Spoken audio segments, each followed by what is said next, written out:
Good morning बच्चों। आज हम अपनी संस्कृत पाठ्य पुस्तक का चतुर्थ पाठ है, चौथा पाठ कल्पतरु है। कल्पतरु पढ़ेंगे।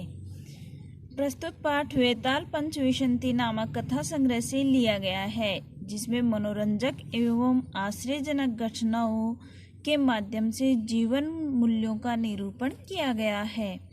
इस कथा में जीमूतवाहन अपने पूर्वजों के काल से ग्रह उद्यान घर के बगीचे में आरोपित लगे हुए कल्पवृक्ष से सांसारिक द्रव्यों को न मांग करके संसार के प्राणियों के दुख को दूर करने का वरदान मांगता है, क्योंकि धन तो पानी की लहर के समान चंचल होता है। केवल परोपकार ही इस संसार का सर्वोत्कृष्ट तथा चिरस्थायी तत्व है। देखो, अस्ति हिमवान नाम सर्व रत्न भूमि नगेंद्र है। अस्ति है हिमवान हिमालय नाम का सर्व रत्न सभी रत्नों से परिपूर्ण भूमि पृथ्वी पर नगेंद्र पर्वतों का राजा। तो सभी रत्नों से परिपूर्ण भूमि पर पर्वतों का राजा हिमालय नाम का है, अर्थात हिमालय है। तस्य सानो उपरि विभाति कंचनपुरम नाम नगरम। तस्य उसके सानो चोटी के, ऊपरी ऊपर, सानो प्लस ऊपरी, ठीक है।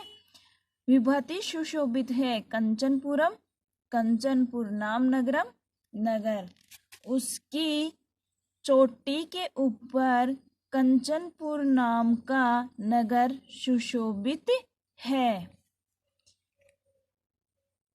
तत्र जीमूत केतुर इति श्रीमान विद्याधरपति है वस्ती इसमें। वहां पर जीमूत केतुर प्लस इति, जीमूत केतु प्लस इति, वहां पर जीमूत केतु श्रीमान विद्याधरपति रहते थे। तस्य ग्रह उद्याने कुल कर्मागत कल्पतरु है स्थित है। उसके ग्रह उद्यान है, घर के बगीचे में कुल कर्मागत है, कुल परंपरा से अर्थात खानदान से आया हुआ कल्पतरु है, कल्पवृक्ष स्थित है।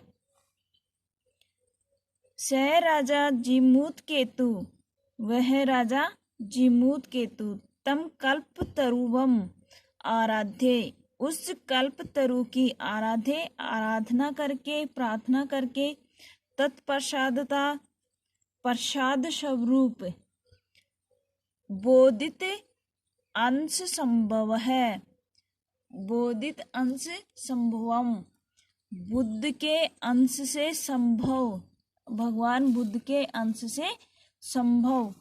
जीमूतवाहनम, जीमूतवाहन नाम पुत्र प्राप्नोत, पुत्र को प्राप्त किया, अर्थात वह राजा जीमूत केतु, वह राजा जीमूत केतु तम कल्पतरुवम आराध्यम, उस कल्प वृक्ष की आराधना करके, तत्पश्चात प्रसाद के रूप में, बोधिसत्व अंश संभव है, बुद्ध के अंश से संभव, जीमूतवाहनम, जीमूतवाहन के नाम के पुत्रम प्राप्नोत, पुत्र को प्राप्त किया, अर्थात जीमूत केतु ने उस कल्पतरु की आराधना करके और उससे जीमूतवाहन नाम का पुत्र प्राप्त किया।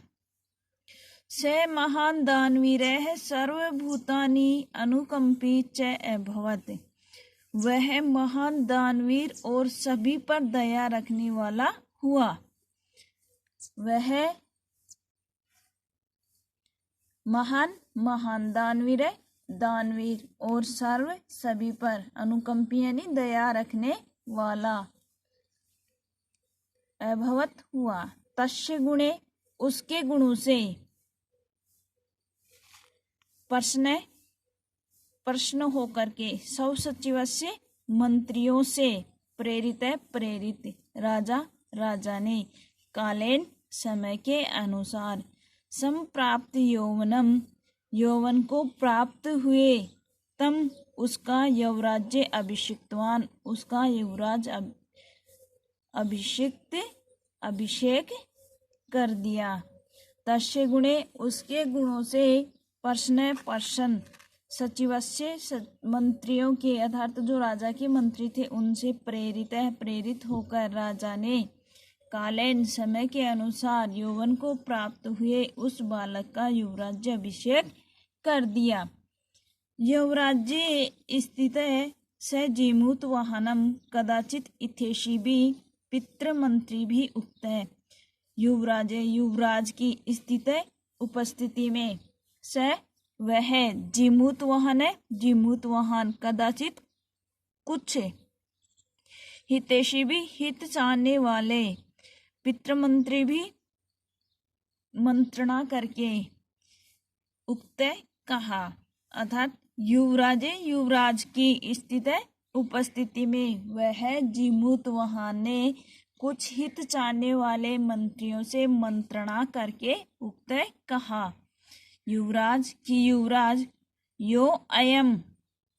यो प्लस अयम सर्व कामद है कल्पतरु है तवो उद्याने तिष्ठति कि यो अयम जो यह सर्व कामद सभी कामनाओं को पूर्ण करने वाला कल्पतरु है कल्प वृक्ष तो वो उद्यान है तुम्हारे उद्यान में तिष्ठति खड़ा है। स वह तव सदा पूज्य वह हमेशा तुम्हारे द्वारा सदा हमेशा स वह तव तुम्हारे वह हमेशा तुम्हारे द्वारा पूज्य पूजनीय है। अस्मिन अनुकूले स्थिते इसके अनुकूल स्थिति में शक्रो अपि इंद्र भी नाशमान बाधितुम शकुनियात इति न प्लस